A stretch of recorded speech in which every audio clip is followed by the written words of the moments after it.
뭐 궁금한 거 있어요? 알아야 하죠. 그러니까 이제 인터넷으로 여의치 않으면 인터넷으로 보시던가 아니면 바로 오늘 바로 이제 끝나고 시청을 하셔서 보세요. 지난 것 좀 해서 또 경매지를 쫙 보면 1차적으로 선별하는 게 거기서부터 내가 물건을 찝는 거예요. 괜찮은지 좋은지. 그래서 괜찮다 하면 내가 권리 분석하고 현장 가서 보고 그 다음에 입찰장에 가거든요. 그러면 경매지를 계속 보는 일을 하고 그 다음에 아직 합격자 발표가 있으니까 경매장에 가서 우리 경매가 없는 날은 경매장에 가서 보는 분위기를. 아, 실제로 내가 경매지에 봐서 내가 괜찮다는 물건을 찍은 다음에 그 물건이 입찰자는 몇 명이 들어오고 얼마에 매수가 되는지, 낙찰을 받는지를 계속 보는 거예요. 그걸 내가 데이터로 쭉 가지면 좋겠지만 그걸 열심히 쓰는데 공들이다가 그걸 보는 데는 시간이 없어요. 그러니까 그러지 말고 그냥 그 순간순간 그냥 지켜보고 그냥 그냥 지나가더라도 내가 머릿속에 남는 게 있거든요. 그러면 그렇게 돼야 내가 나중에 이제 물건을 찍어서 입찰할 때 내가 응찰을 하겠다 싶으면 이런 정도 이 지역에 이런 물건이면 응찰자가 대충 추세로 보면 몇 명 정도 들어오고 감정가 대비 한 얼마 정도다. 이게 경험이에요. 그러니까 이 경험은 그냥 말 한마디고 되는 게 아니고 현장을 많이 가보고 내가 계속 물건을 지켜보고 낙찰가가 얼마나 되는지를 계속 봐야 돼요. 아유, 그걸 언제? 아유, 돈이 몇백 몇천이 왔다 갔다 하는데 지금 단돈풍행 강하면서 콩나물 100원, 200원은 그냥 뭐 더 멀리 가서 막 치는 소리 하면서 깎잖아요. 근데 이거는 거기에 비하면 엄청난 거죠. 한번 쌓아놓으면 누가 가져갈 수가 없잖아요. 내 머릿속에. 누가 나한테 있는 거잖아요. 그리고 그거는 마르고 닳도록 활용할 수 있잖아요. 내가. 그러니까는 한번 좀 힘드시더라도 꼭 짚고 넘어가셔야 돼요.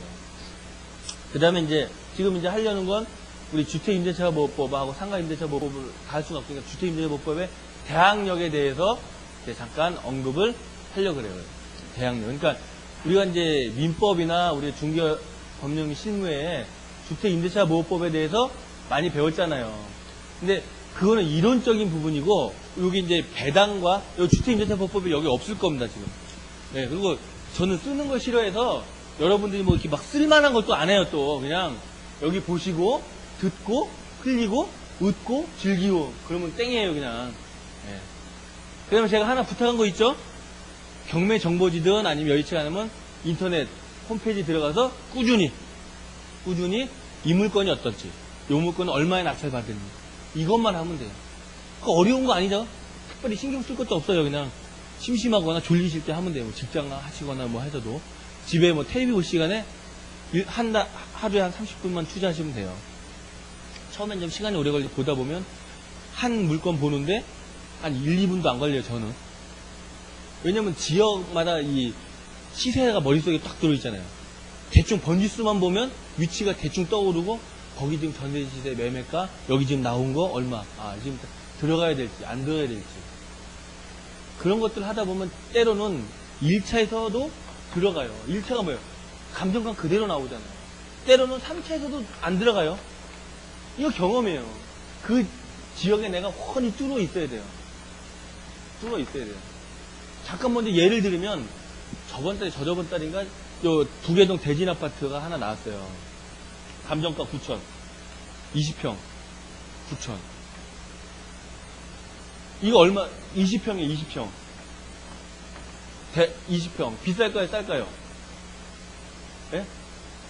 그러니까 시세를 모르니까 신권이 9천이에요. 근데 그 시세가 그 당시 1억 2,500 지금이 한 1억 떨어져서 1억 1,700이면 거래될 수 있는 뭐 이런 거 지금 주체되잖아요.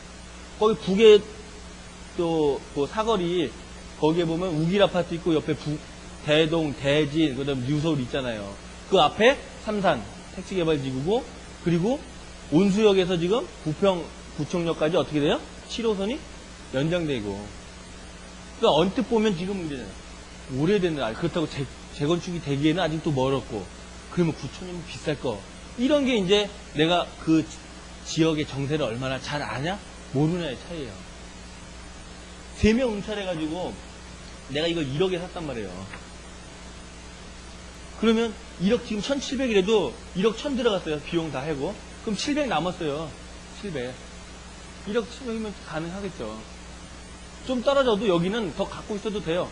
왜냐면 거기 전철이 난다고 했으니까 한번 뛰었고, 그 다음에 뭐 올 말이 내년 초 정도면 또 이제 공사를 하면 한번 뛰겠고, 그 다음에 개통되기 바로 전에 한번 뛰고, 개통돼서 한번 떨어지겠죠. 보통 개통되면 떨어져요. 그러니까 하려면 개통되기 전에 딱 파는 게 경험치 딱 보면 그게 더 가격이 높더라고요. 개통돼 보니까 별로 아니거든. 그리고 그 전에 기대 가치 때문에 오를 만큼 다 올라버렸어요. 그냥 어느 정도 좀 지난 다음에 좀 더 오르던가 하겠지. 그러니까 이런 거 같은 거 가지고 있어도 되거든요.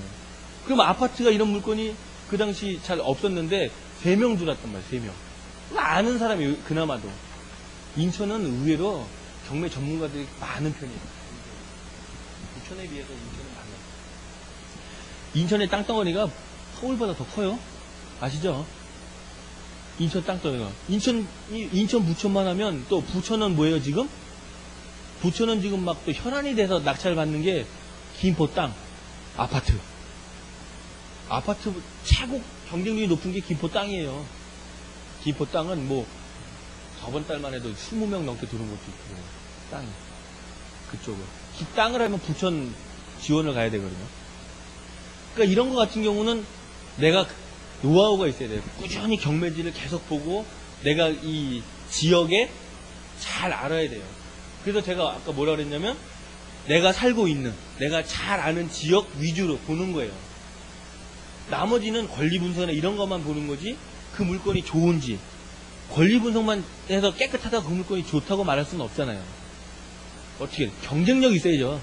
내가 이거 받아서 대팔 때 얼마나 시대책이 나는지, 아니면 주거 환경이 내가 살려고 하면 주거 환경이 얼마나 좋은지 이걸 알으셔야 돼요. 그러려면 내가 그 지역에 잘 알고 있어야죠. 잘 알고 있어야 돼요. 저 같으면 벌써 인천에만 벌써 10년이 되니까 구석구석 가본 데 없이 다 가봤잖아요. 그러니까는 거기에 대한 이 자료가 지도 없어도, 그러니까 인천 지역 같으면 내비게이션이 없어도 대충 번지수 하면 그냥 대충 가면 거의 다 맞아요. 그리고 중요한 게 시세가 머릿속에 거의 다 그려지니까 물건을 보면 이 물건이 지금 신건이 9천인데 대부분 신건은 다음에는 어떻게 보면 인천은 30% 저감이 돼요.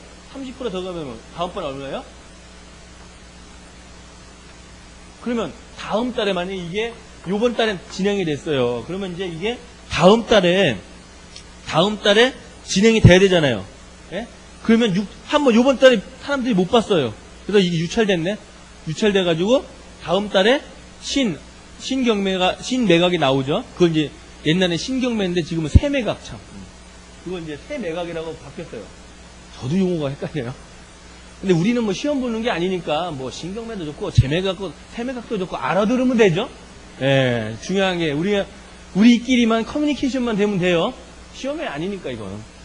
그래서 6,300에 11월 달에 이제 진행이 돼요. 그러면 여러분 생각에 다음 달에 낙찰되는 금액은 통상 요거 아니겠냐 이런 생각을 많이 갖잖아요. 그렇지 않아요. 그리고 절대 그렇지 않다고요.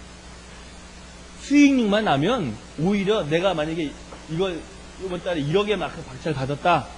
다음 달에는 1억을 넘어가요. 뭐 한 1억 100억이나 뭐 1억 500 이렇게. 여러분들이 또 머릿속에 잊어먹지 모르는 게 요거 한번 뚫었으니까 아싸가 우리 다음 달에는 1,000만에 말해요. 가오리 아니에요. 그거 내 거 아니에요. 그건 이제 내 물건 아니에요. 그건 그냥 잊고 살아요. 다른 거 찾아요. 왜 그러냐면 이렇게 받아야 할 거 다음 달에는 이렇게 받아요. 왜냐면 경쟁자가 더 치열해요. 이때는 눈에 안 띄거든.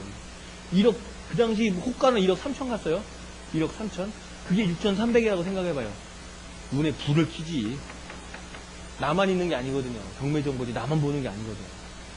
좀 물건이 괜찮다 싶으면 인천 경매 입찰장은 상당히 큰 편이에요. 발디딜 팀이 없어요. 그냥 발디딜 팀이 그렇게 많아요. 그러니까 부천 사이에 데리는 거는 거의 없어요. 이런 경우라면 제가 볼 때 이거보다 훨씬 높게 돼요. 한 1억 1천 이상 될 가능성도 있어요. 그러니까 문제는 받아야 할 때 받아야 돼요. 받아야 할 때. 받아야 할 때. 그리고 그 시점을 놓치면 그 금액보다 훨씬 더 높은 경우가 제가 볼 때는 거의 경험칙상 거의 그랬어요. 요 사이에, 괜찮은 물건 요 사이에, 아유, 이거 얼마나 그랬으면 좋겠냐고요. 이렇게 되려면 뭐가 좀 집행법에 규정이 있어야 돼요. 유찰이 되면 전 매각 최저 금액 이상 못 쓰게. 근데 지금은 최저 금액 이상 쓰는 사람 중에서 최고가를 매수인으로 결정하잖아요. 그래서 그 당시 또 수익률이 나으니까 그 다음에 또 한편으로는 그 아파트가 꼭 필요한 사람이 있어요. 처음에는 몰랐는데 그 당시를 몰랐는데 이게 막 떨어지고 보니까 이 아파트가 꼭 필요한 사람이 있어요.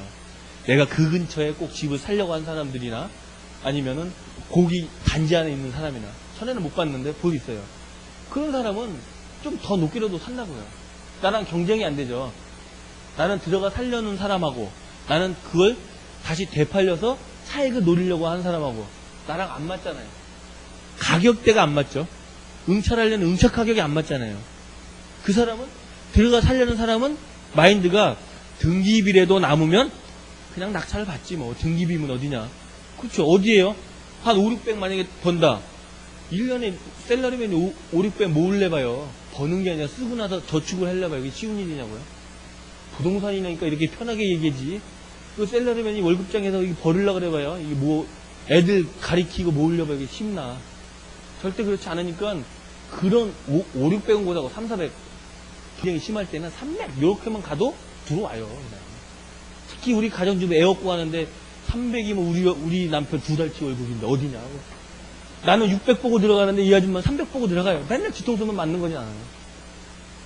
바라보는 게 틀리니까. 그래 보면 이제 그 사람이 생각지 못하는 이런 거 같은 걸 또 찾게 돼요. 이런 거 같은 거.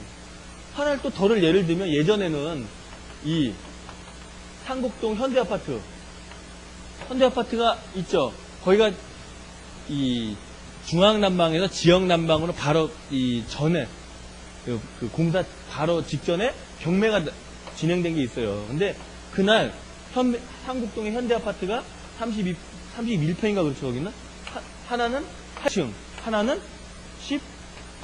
15층이에요. 5층. 두 개 나왔어요. 그럼 여러분 같으면 어디 들어가요? 이거 들어가잖아요. 이게 로얄층이고 요게 팔기도 좋고. 근데 이게 만약에 1층이다. 얘는 좀 고려를 해봐야 돼요. 요건 캐션 마크 딱. 아, 1층은 싸다고 팔리간? 그거는 한참 막 이 매수자가 시장이 매도자 시장으로 바뀔 때는 가능한데 요즘처럼 매수자 시장으로 이렇게 바뀌어버리면 거래가 뜸해버리면 잘 안 나가죠. 이는 찾는 사람만 찾게 돼요. 1층 같은 경우 팔아보면 또 통상 뭐 중간층하고 막 한 32평이 1000만원 이상 그 차이 나더라고요. 팔아보면 15층은 저도 지금 15층에 살지만 살아보면 또 찾아요. 의외로 살아본 사람은 또 15층 찾는 사람 제가 중개업 하면서도 많이 봤어요. 편하거든요. 조용하거든요. 그리고 저처럼 프라이버시 이런 걸 생각을 많이 하는 사람은 15층이 왔다요. 왜냐면 잘 이렇게 걸쳐 입기를 싫어하거든요. 집에서는. 아, 그러면 이게 그냥 딱이에 딱. 2층은 전 싸도 못 살겠어요. 이게 뭐 애나 아빠나 그냥 같이 먹고 다니니까 이게 안 되잖아요, 이거. 근데 15층은 찾는 사람들은 보면 찾더라고요. 그래서 중간층하고 15층은 가격 차이가 그렇게 많이 차이 나진 않아요. 비수기 때도 불구하고 보면은. 그러니까 이럴 때는 이거는 다 좋아해요. 다 좋아해요. 경쟁이 치열해요. 이거는 경쟁이 별로 안 치열해요. 그 당시 이게 좀 몇 년 된 거지만 그 당시 여기는 8명인가 들어오고 이거는 2명 들어왔어요. 2명. 그리고 여기는 이게 둘 다 감정가는 1억이었어요. 감정가. 그리고 최저가가 30%씩 저감하니까 둘 다 7천만 원. 그리고 이거는 8,300 얼마인가? 지금 기억나는 게 한 낙찰가가 한 8,400이나 이렇게 최소 8,400 넘었겠네요. 90% 정도 받았습니다. 이 당시도. 낙찰가가 90%니까 8,400이 넘었겠어요. 훨씬. 그리고 이거는 저랑 딱 들어갔는데 한 사람이 7,200 딱 썼더라고요.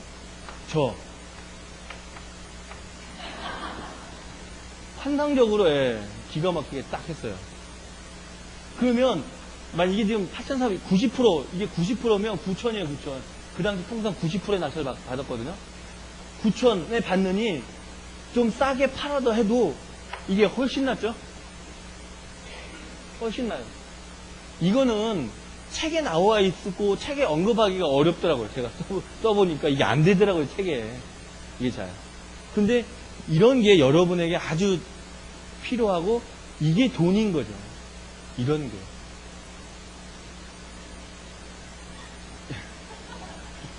1억 2,500.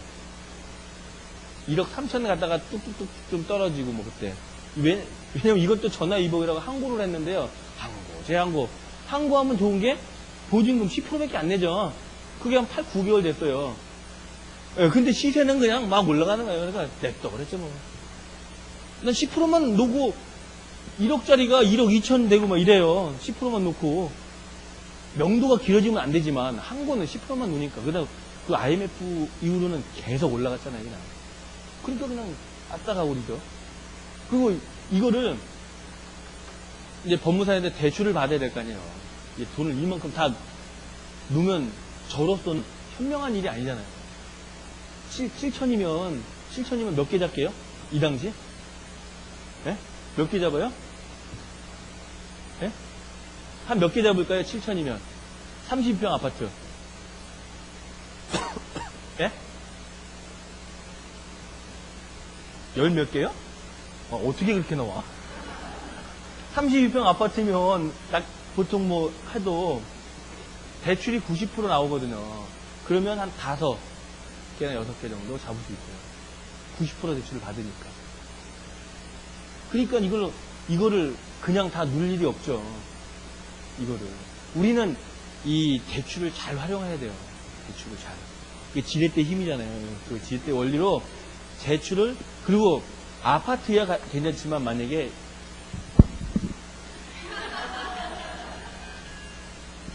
죄송합니다. 아까 보면서 제가 핸드폰을 꺼라고 할 입장에서 제게 울리네. 이런 망신살이. 그다음 여기가 아파트는 그래도 덜한데, 이게 만약에 다세대다 하면 뭔지 아시죠? 빌라. 이거는 대출이 얼마에 따라서 이 가격을 결정해줘요. 가격을. 아주 웃기죠? 그러니까 분양을 생각하면 돼요. 여러분들이 이렇게 생활정보지나 길거리 가다가 빌라 분양하잖아요. 그러면 빌라 분양하는 이 프랜카드를 보면 이 빌라가 뭐 24평형이 최고급 인테리어에 뭐라고 써 있어요? 분양가 얼마라고 써 있는 거 보셨어요? 봤어요? 예, 입주금이 얼마라고 써 있죠. 입주금이. 분양가가 없어요. 팔려고 하는데 분양가 없는 게 있어요, 다. 근데 빌라는 그래요. 그냥 여기는 입주금이 얼마냐. 그 앞에. 실입주금 100에서부터. 아니면은 한참 막 이때는 어떤 상황이 벌어졌냐면 실입주금 필요 없어. 몸만 가져와. 명의 깨끗한 거. 빌라 지하. 지하 같은 경우는 그냥 등기비 내가 줄게. 그냥 들어와서 살아. 그랬거든요. 그러니까 빌라들이 엄청 많이 진 거예요. 그 빌라 업자들이 돈을 많이 벌어요. 그때는 빌라 한 동지면 한 1억. 최소 1억이죠. 최소. 근데 최대로 하면 내가 또 나중에 왜 안 돼요? 따지면 안 되니까. 그래서 좀 애지간. 그러니까 최소 1억이었어요. 이렇게 되는 게 뭐냐면 나머지는 다 대출이었던 거예요. 대출. 그러니까는 특히 다세대 이런 거는 대출이 아주 중요해요. 사는 사람이 내가 지금 대출 금액이 예를 들어서 하나는 3천이고 하나는 대출이 500이에요. 500. 그러면 이걸 똑같이 4천에 매매로 4천에 팔아요. 4천에. 그러면 이 물건은 실입주금이 1,000만 원이면 되죠. 얘는요. 실입주금이 3천?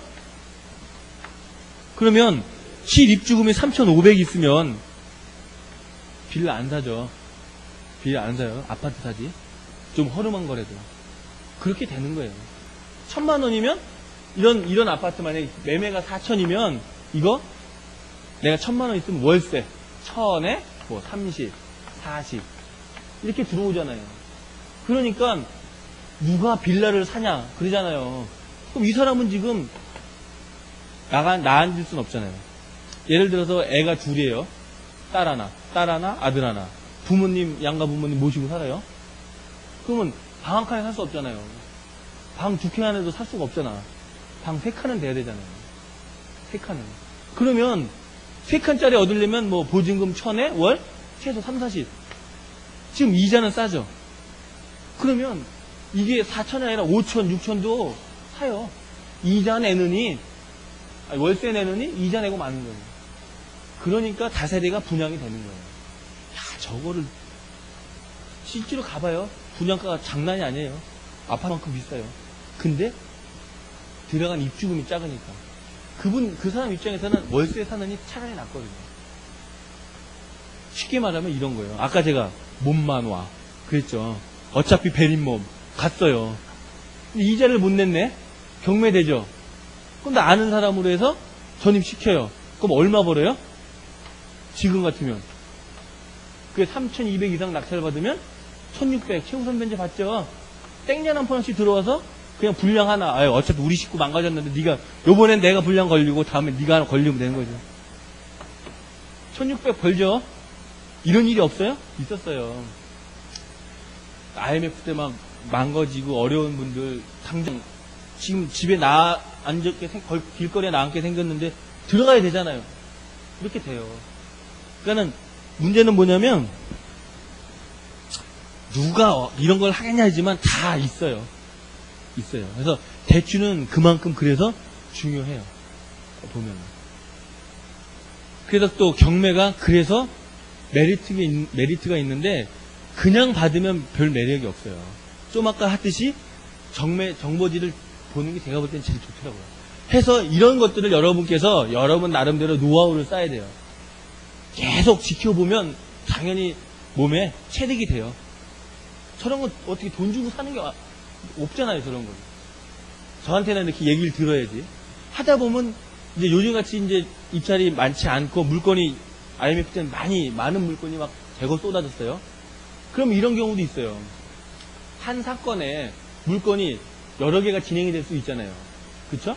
그걸 1, 2, 3, 4 해가지고 이걸 뭐라 그래요? 물건 번호라 그러잖아요. 한 사건 번호는 사건 번호 하나인데 이렇게 돼요. 이렇게 되는 일이 뭐가 있을까요? 공동저당 아니면 내가 가압류를 했을 때 내가 이 집행 권한을 받아서 이 사람 물건이 4개나 있네? 4개 다 전부 다 압류 시켜가지고 경매 붙일 수도 있겠죠. 이런 경우. 이렇게 이제 이런 거는 공동 물건으로 나와서 물건 번호가 이렇게 주어져요. 근데 물건 번호 1번은 공장이에요. 그쵸? 물건 번호 2번은 토지고, 물건 번호 4번은 다세대고, 그 다음에 물건 번호 3번이 여기 아파트예요. 이게. 근데 언뜻 보면은 대부분 1번이 우리 경매정보지 보면 부동산 종별이 나오잖아요. 아파트, 다세대, 뭐 상가, 근린상가 이렇게 나오잖아요. 그러면 여기 보면 그냥 공장으로 나와요. 종별로. 1번, 2번 이렇게 보다 보면 얘가 눈에 안 띄어요. 안 띄겠죠, 잘. 슥 스쳐 지나가요. 낙찰 받아야 할 때, 얘가 공장을 한 번 할 때 받아요? 없잖아요. 2번 이상 떨어져야 돼요. 2번, 3번. 그동안에 얘는 한 번이나 2번에 받아버려야죠. 그러니까 이런 것만 잘, 열심히 찾아보면 이런 거 있어요. 이런 것만 아직도 귀신같이 잘 뽑아내죠. 그러니까 저 같은 경우는 이런 거를 눈여겨본다고 말이에요. 그냥 1분 안에 그걸 쫙 보지만 그 안에 이런 것도까지도 다 봐요. 그 물건 나온 지역의 시세 이런 것도 머릿속에 쭉 지나가지만 이런 것들을 보는 게 여러분들의 경험이거든요. 그러면 시세 차익 뭐 한 1,000, 2,000 얼마든지 가능해요. 지금 저번 달에 제 아는 분이 저 효동동 대림 아파트 있죠. 그게 재지분이 안 돼 있더라고요. 근데 얼마 전에 공동 입찰로 해가지고 이게 한 7, 8개인가 됐어요. 7, 8개. 그걸 아는 분이 5개인가 6개 잡았어요. 7개 들어가서 6개 잡았는데 많이 남은 거는 1,500 남았어요. 한 2달 사이에. 그러니까 지금 경기에 그 물건은 또 왜 그랬냐면 권리 분석하는 게 대지권이 안 돼 있어가지고 조금 일반인들 하기 조금 힘들었었거든요. 그러니까 저한테 그거 가져와서 이제 같이 제가 이제 권리 분석을 해줬는데 그래서 지금 다 팔았어요.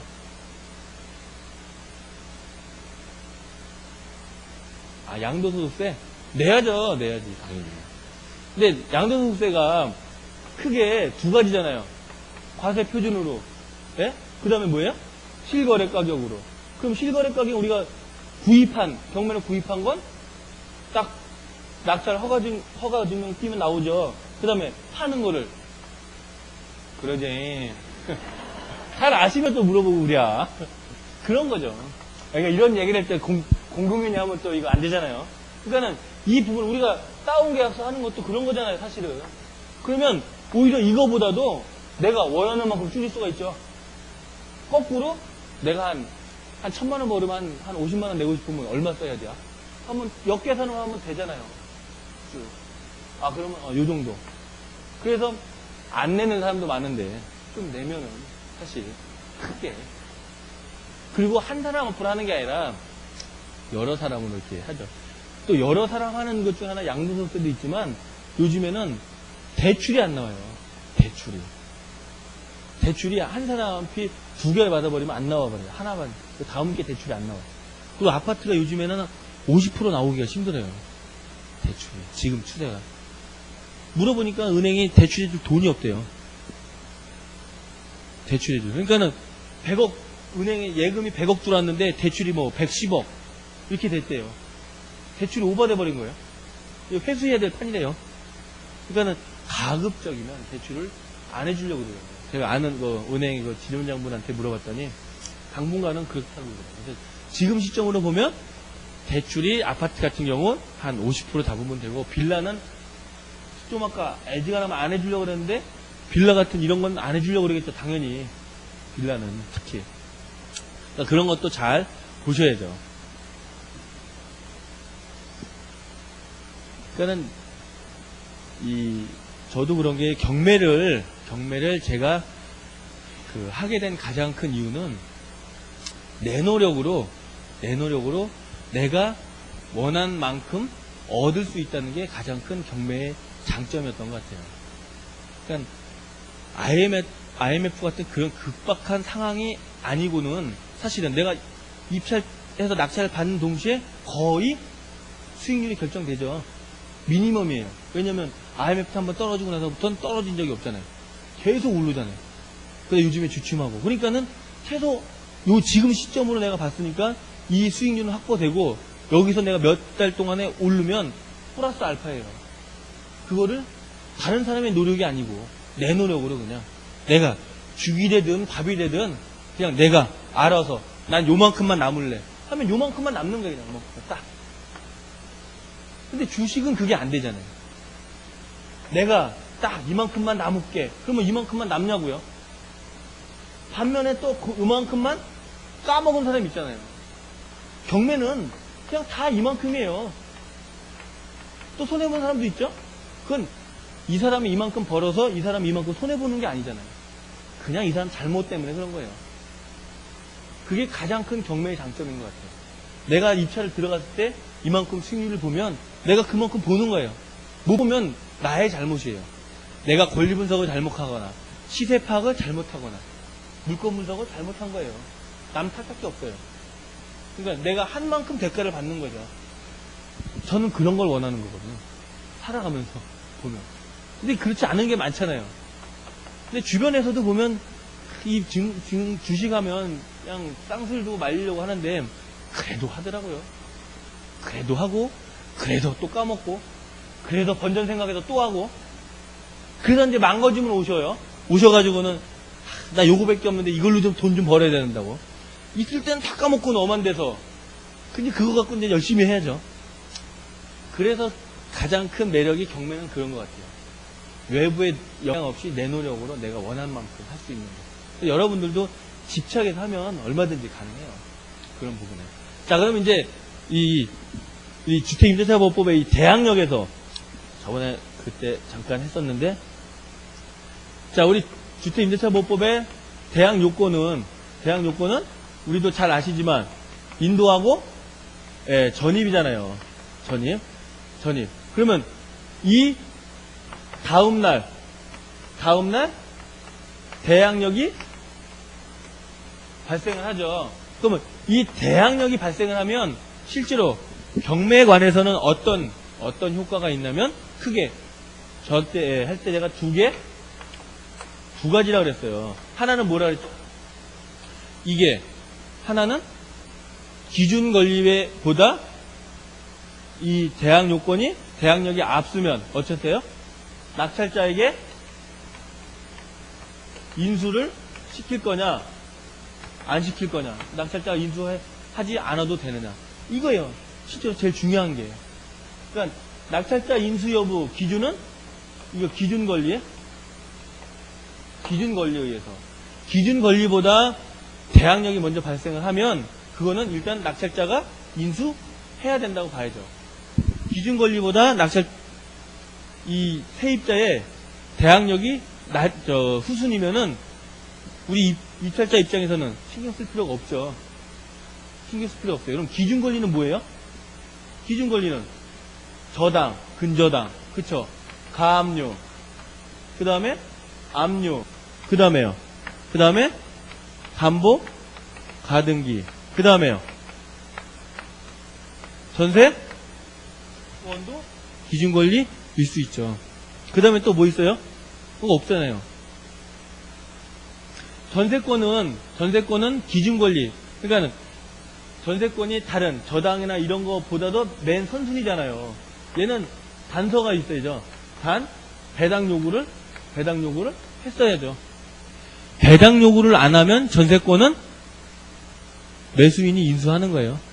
이렇게 기준 권리보다 먼저면은 우리가 아는 기준이 저당, 가압류, 압류, 담보, 가등기보다 전세권이 최선 순위로 전세권이 있으면 배당 요구를 안 하면 매수인이 인수하는 거예요. 예전에는 뭐 개시결정 6개월 이내 어쩌고 저쩌고 있었는데 어쩌고 저쩌고는 이제 필요 없죠.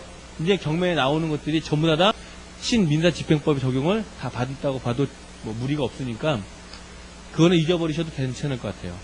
그래서 요 기준 권리 이전에 뭐가요 지금? 세입자의 인도나 전입이 해서 대항력을 먼저 갖추면은 매수인이 인수하는 거예요. 그 다음에 그 이후에 대항력이 발생하면 뭐예요? 매수인이 신경 쓸 필요 없는 거예요. 그러면 우리가 지금 가장 중요한 건 뭐예요? 이거잖아요, 이거. 요것만 알아도 우리가 주택에서 경매 들어가는 거는 거의 다 50%는 해결돼요. 나머지 10% 모르는 건 안 들어가면 되고 40%는 뭐예요? 현장 가서 파악을 잘해야죠. 그러면 되는 거예요. 그 다음에 두 번째로는 뭐예요 또? 대항력으로 인해서 할 수 있는 게. 그 다음에 뭐죠? 경매 개시 결정 전이냐 후냐에 따라서 소액 보증금으로 인한 최우선 변제금 판단 근거가 되는 거죠. 이 근거는 개시결정 경매 개시결정 전에 뭐요? 또 전에 경매 개시결정 전에 최우선 변제금을 갖추기 위한 세입자의 대항력이 먼저 갖춰지면 소액 보증금에 해당이 되면 어떻게 돼요? 최우선 변제금을 받을 수 있죠.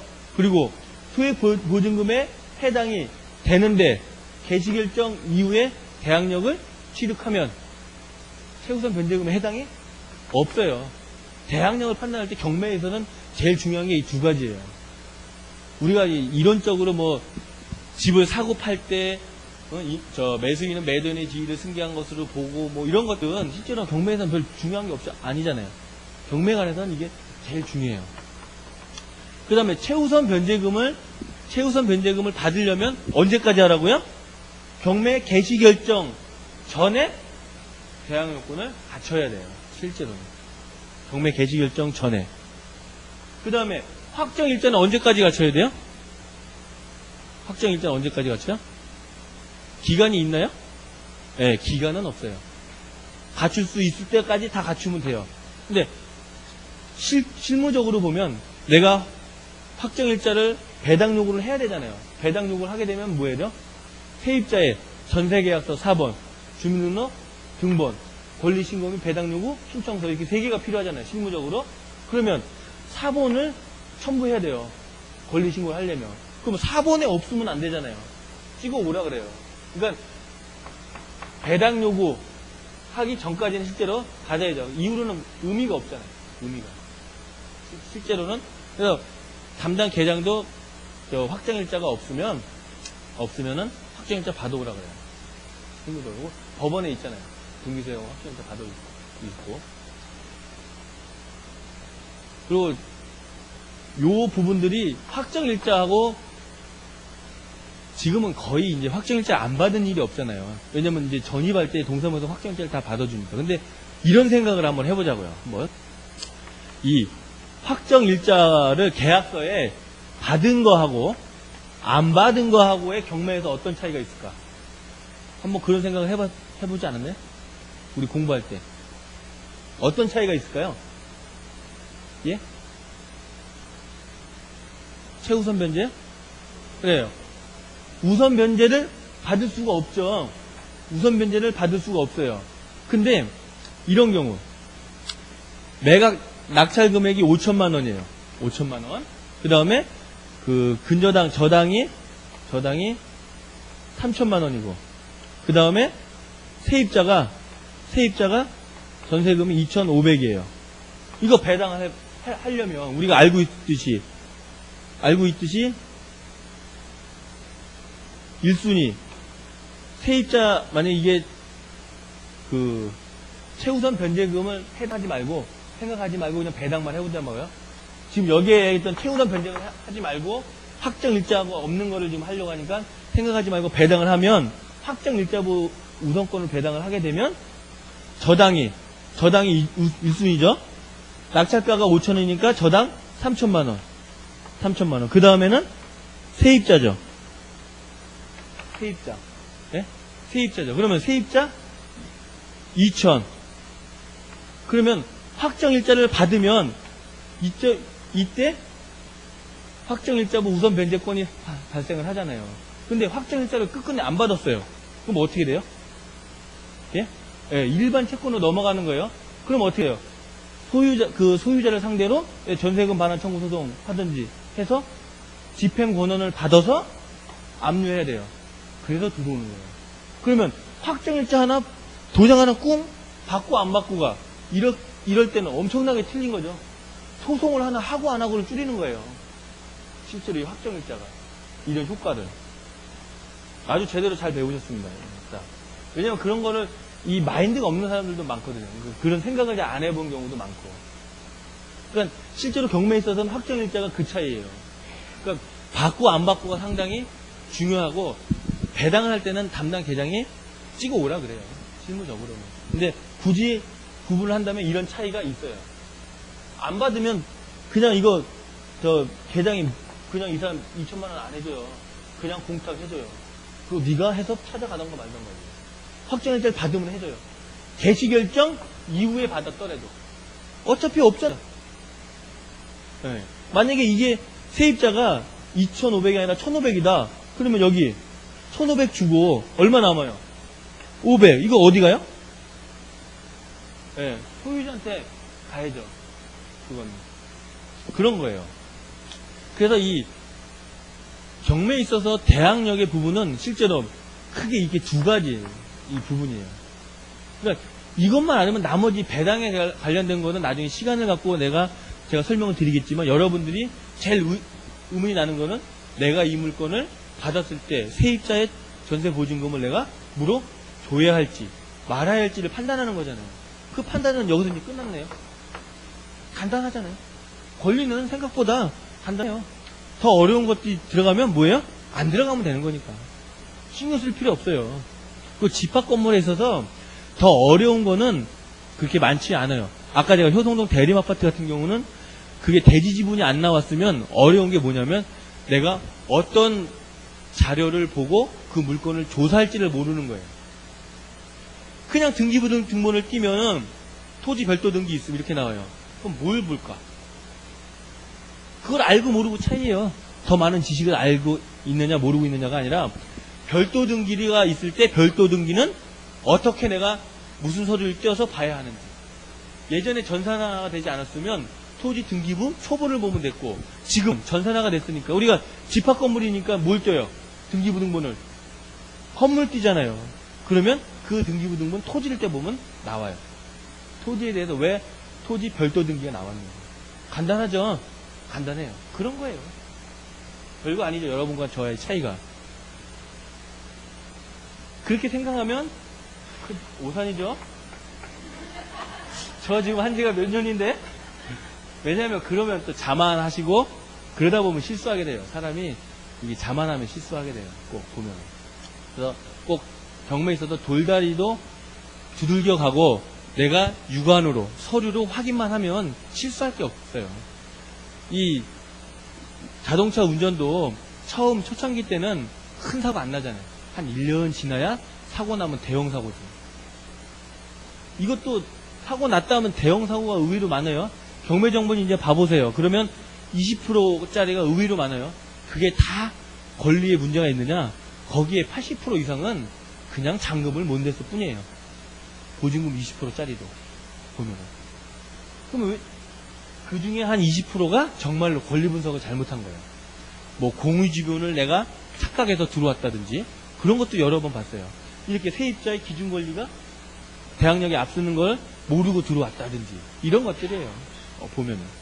그런 것들은 시간을 갖고 차차 하기로 하고 오늘 강의는 여기까지 하겠습니다. 자, 그럼 오늘 질문하실 거 있어요? 다음 시간은 질문 많이 하세요. 네, 자, 그럼 여기까지 하겠습니다. 수고하셨습니다.